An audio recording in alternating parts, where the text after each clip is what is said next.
Hello les matheux! Dans cette vidéo, je nous propose de revoir ensemble l'ensemble des rationnels. Alors, prête à devenir des experts? C'est parti!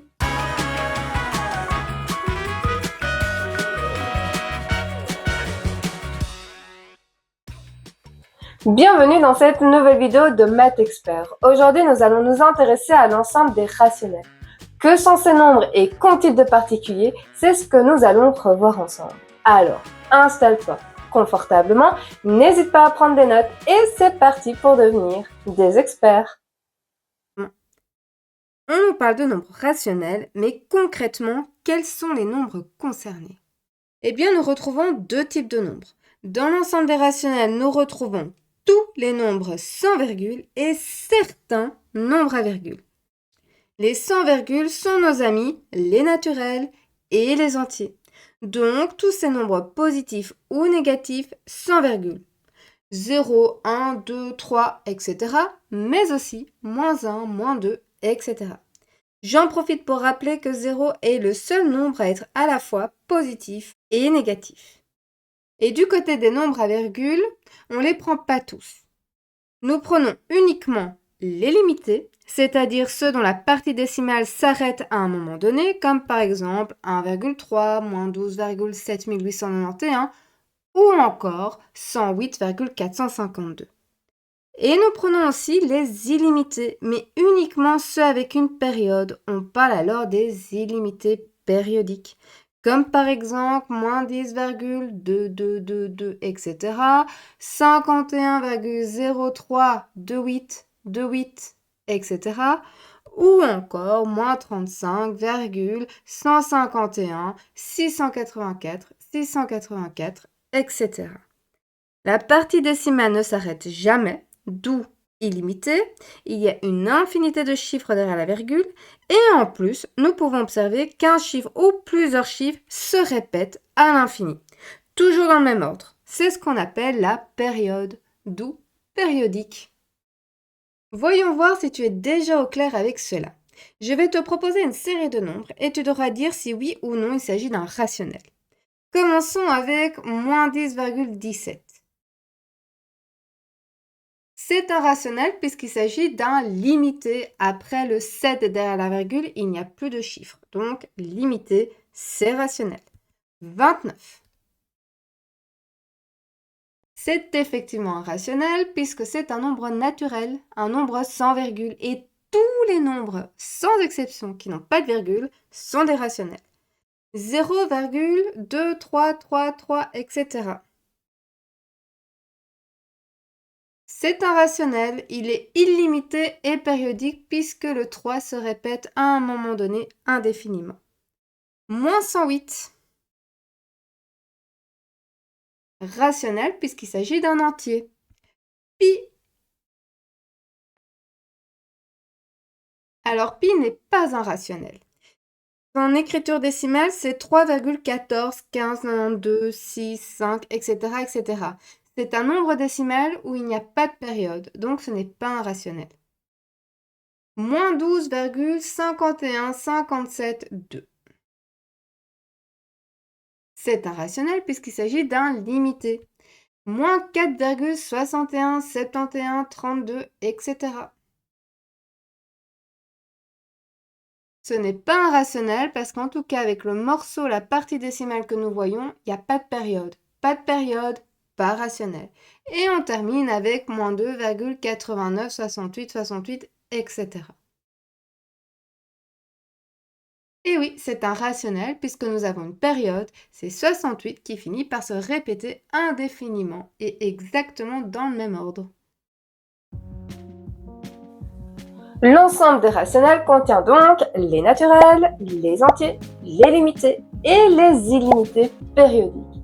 Mais savais-tu qu'en plus d'être rationnels, ils ont tous une particularité incroyable en commun?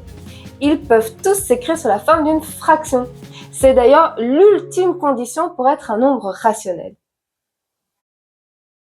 Pour être un rationnel, il faut donc pouvoir s'écrire sous la forme d'une fraction. On définira alors un nombre rationnel comme ceci. Un nombre rationnel est un nombre positif ou négatif qui peut s'écrire sous la forme d'une fraction. Ok, la condition pour être un nombre rationnel, c'est de pouvoir s'écrire sous la forme d'une fraction. Mais c'est quoi une fraction? Une fraction représente une division, mais une division sous condition. Pour que la division puisse s'appeler fraction, nous avons le droit de diviser que des entiers. Comme par exemple, 12 tiers, c'est 12 divisé par 3, c'est égal à 4. 12 et 3 sont des nombres entiers. Ou encore, moins 35 septièmes, qui est moins 35 divisé par 7, qui donne moins 5. Moins 35 et 7 sont tous les deux des entiers. On effectue bien une division avec des entiers. Et si tu te souviens bien, le résultat d'une division s'appelle le quotient et le diviseur ne peut pas valoir 0. Donc, une fraction est le quotient d'un entier par un entier non nul. Une fraction est donc un quotient. Et le mot quotient commence par la lettre Q, ce qui explique que l'ensemble des rationnels se note Q. Comme quoi, les maths gardent leur logique jusqu'au bout. Certaines fractions représentent des nombres entiers, comme 12 tiers ou moins 35 septièmes. Ce sont des divisions exactes, des divisions qui tombent juste. Et puis il y a d'autres fractions qui représentent certains nombres à virgule, délimités, comme 3 quarts qui est égal à 0,75, ou des illimités périodiques, comme 1 tiers qui est 0,3333333. Je nous propose de remettre un peu d'ordre dans tout ce que nous venons de voir. Avec les rationnels, le point de départ, c'est la définition. Un nombre rationnel est un nombre positif ou négatif qui peut s'écrire sous la forme d'une fraction. L'ensemble des rationnels se note Q. Un nombre rationnel est donc le résultat d'une division d'un entier par un autre entier qui n'est pas 0 puisque le diviseur ne peut pas valoir 0. Mais le problème avec cela, c'est qu'il y a des nombres qui sont très faciles à transformer sous la forme d'une fraction, et puis il y en a d'autres où c'est plus compliqué, comme 21,7373, etc. C'est pour cela que nous avons aussi appris à les reconnaître sous leur forme décimale. Nous avons donc tous les nombres sans virgule, les fameux naturels et les entiers, et certains nombres avec virgule, les limités et les illimités périodiques.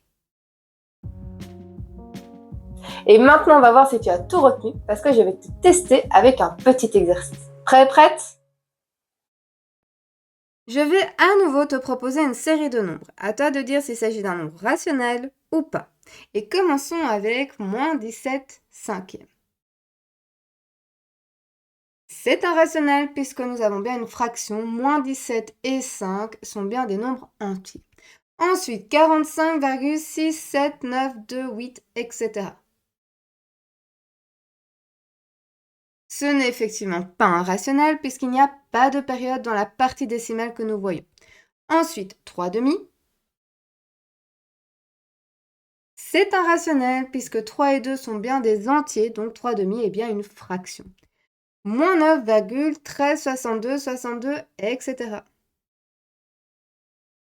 C'est un rationnel, nous avons un illimité périodique puisque 62 finit à un moment donné par se répéter indéfiniment.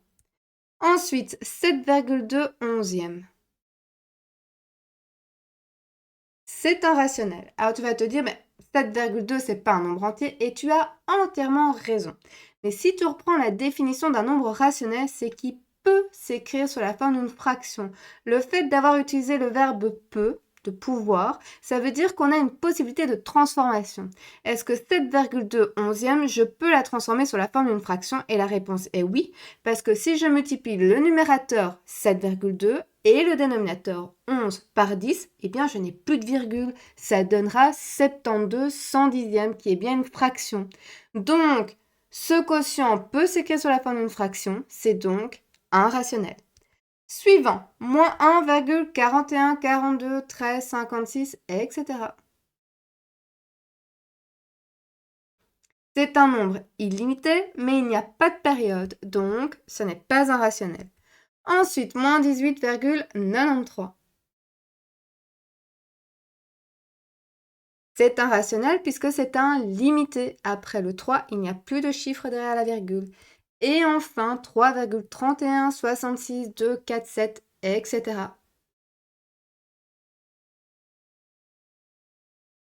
Il s'agit d'un illimité, mais il n'y a pas de période dans la partie décimale que nous voyons, donc ce n'est pas un rationnel. Il y a une dernière chose que je souhaiterais aborder dans cette vidéo. Grâce à l'apparition des fractions dans l'ensemble des rationnels, nous pouvons enfin faire de la place à la notion d'inverse. L'inverse d'un nombre non nul s'obtient en écrivant ce nombre sous la forme d'une fraction et ensuite en changeant la place du numérateur avec celle du dénominateur. Par exemple, l'inverse de 2 tiers est 3 demi. Ou encore l'inverse de moins 9 cinquièmes et moins 5 neuvièmes. Tu observeras qu'on échange le numérateur avec le dénominateur, mais pas le signe.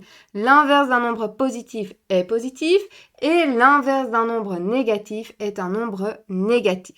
Changer les signes, ça c'est l'opposé qui s'en occupe. L'inverse, lui, tout ce qu'il fait, c'est changer le numérateur avec le dénominateur. Et dernier exemple, l'inverse de 4. 4 c'est 4 unièmes, donc son inverse est 1 quart. On voit que 4 au départ n'est pas écrit sur la forme d'une fraction, donc on démarre en l'écrivant sur la forme d'une fraction, comme ça c'est plus facile de voir quel est le numérateur et quel est le dénominateur pour les échanger. 4 unièmes, son inverse c'est 1 quart. Et cela se note mathématiquement à l'aide de l'exposant moins 1. Donc l'inverse de 2 tiers, c'est 2 tiers exposant moins 1. L'inverse de moins 9 cinquièmes, c'est moins 9 cinquièmes exposant moins 1. Et l'inverse de 4, c'est 4 exposant moins 1.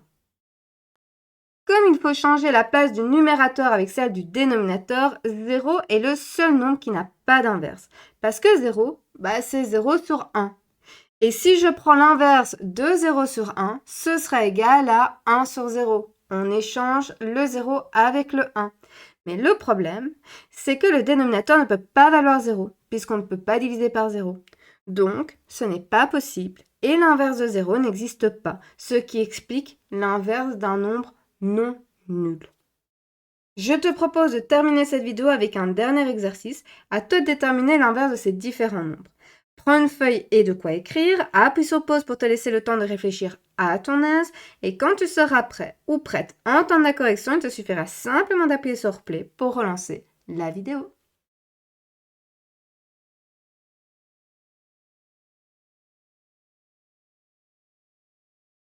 L'inverse de 5 sixièmes, c'est donc 6 cinquièmes. L'inverse de 8, 8 c'est 8 sur 1, donc 1 huitième. L'inverse de moins 7 quarts, c'est égal à moins 4 septièmes. L'inverse de 24 quinzièmes, 15 24e, mais attention que cette fraction est simplifiable puisque 15 et 24 sont tous les deux divisibles par 3, ce qui donne 5 huitièmes. Donc ça permet de rappeler que, quand on travaille avec les fractions, il y a un réflexe à toujours avoir, celle de simplifier. Peu importe le contexte avec lequel tu travailles avec ces fractions, quand tu as des fractions, il faut penser à simplifier. Ensuite, l'inverse de moins 5 c'est moins 5 sur 1, donc ça donne moins 1 cinquième. Et enfin, l'inverse de 1 qui est 1 sur 1, donc son inverse est 1 sur 1 toujours, et ce qui est égal à 1. Donc en fait, 1 est son propre inverse. Et voilà, j'espère que cette vidéo t'aura aidé. N'hésite pas à le dire en commentaire. Et si tu as des questions, tu peux également les déposer en commentaire et j'essaierai d'y répondre du mieux que je peux. De plus, n'oublie pas d'aller checker la description de cette vidéo, tu y retrouveras différents liens qui ont pour unique but de t'aider à renforcer ta compréhension.